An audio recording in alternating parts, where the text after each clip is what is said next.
There are some processes in life which, once they get started, they absolutely have to reach their goal or respective end. A genius process like this is the fast movement of the fourth sonata for piano by Scriabin.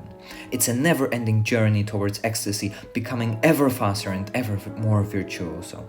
Today we will take a closer look at that challenging part. We'll explore it closer, talk about technical and musical intricacies, and how to make it sound interesting, and how to practice it. We will also explore how technical and musical aspects go hand in hand, in this case, but also in other cases and fields in general, and fields in life. This video is not only meant for pianists, but I'm sure people from all backgrounds can find some interesting parts for themselves, even if only a metaphor for life processes themselves. Let's listen to the beginning of the recapitulation. That's the part of a piano sonata or a sonata in general when the original theme comes back.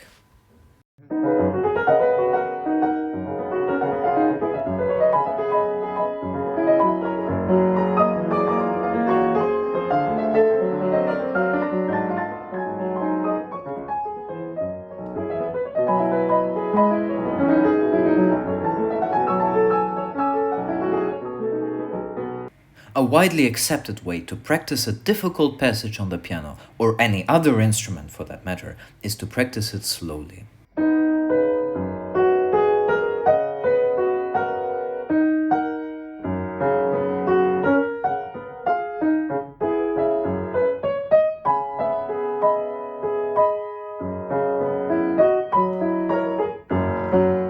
How many times in life doing things slower is actually more difficult than doing them quickly?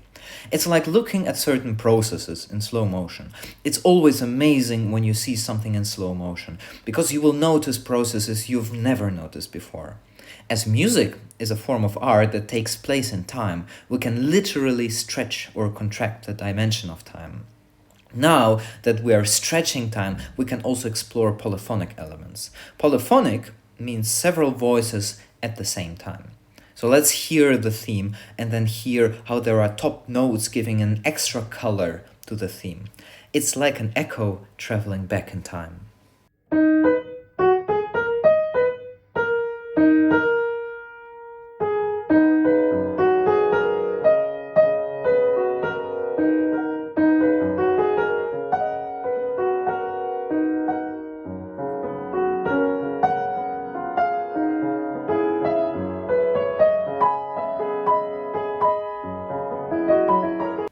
This is quite genius of Scriabin.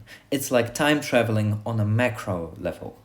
We can see these multiple voices also when we look further.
Here I've played the same passage several times, but it sounded very different as I was highlighting different voicings.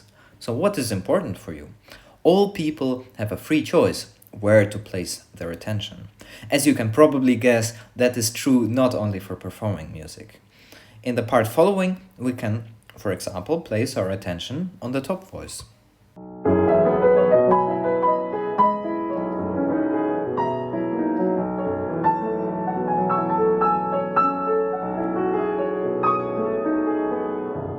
The top voice goes chromatically down. Chromatically means closest to the next note or key on the piano. This chromatic movement often has a symbolic meaning for Scriabin.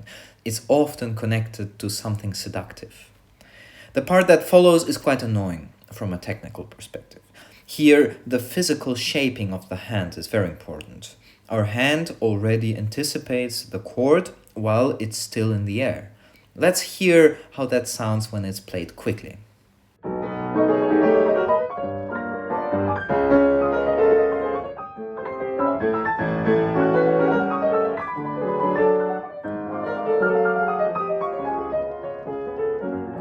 Now let's see the same passage from the other side of the piano.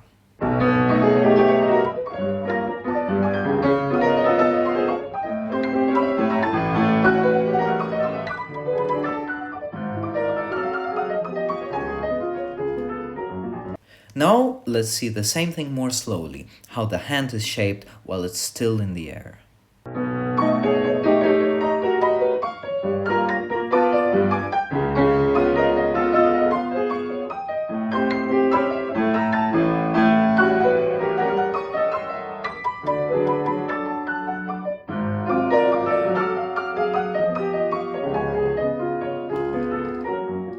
Now we have found ourselves talking about technical aspects again. Let's not forget what is musically most important here. Maybe it's the left hand.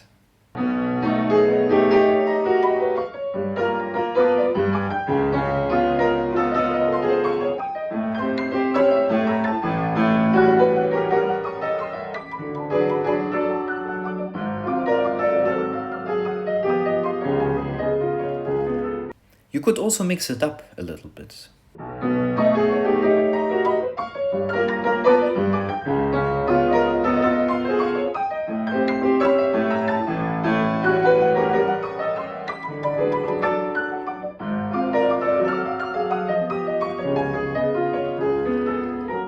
That brings me to the next part, which is probably the most annoying one for pianists.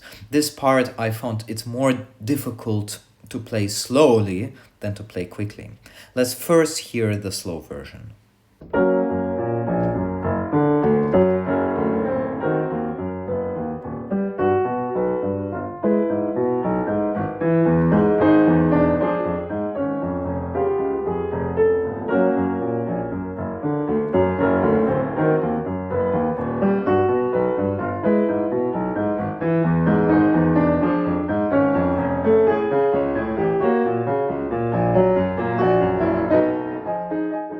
So now, how does it sound quickly?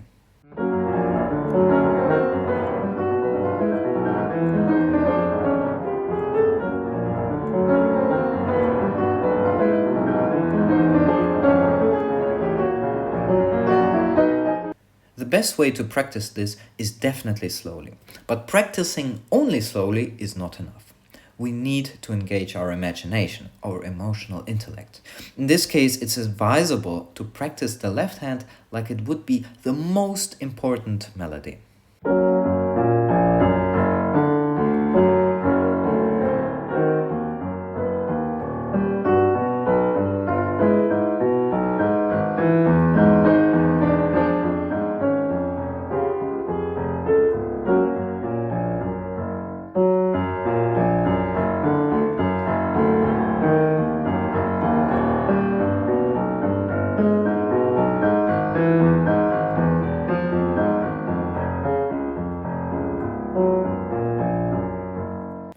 As a melody means that you not only play the notes formally, but really as a melody, like singing with interesting phrasing.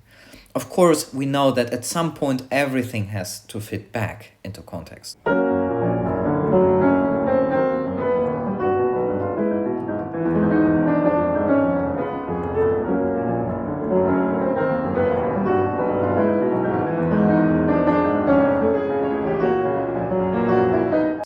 We see that piano technique can never be viewed on its own, without musical and even emotional context.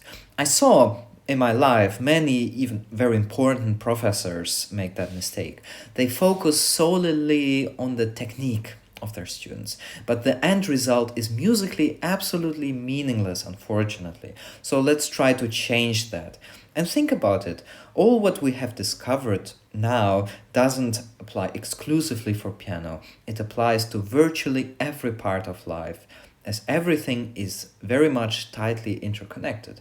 Because sometimes we're indeed aware of connections between things in life, but sometimes we're not really aware of them.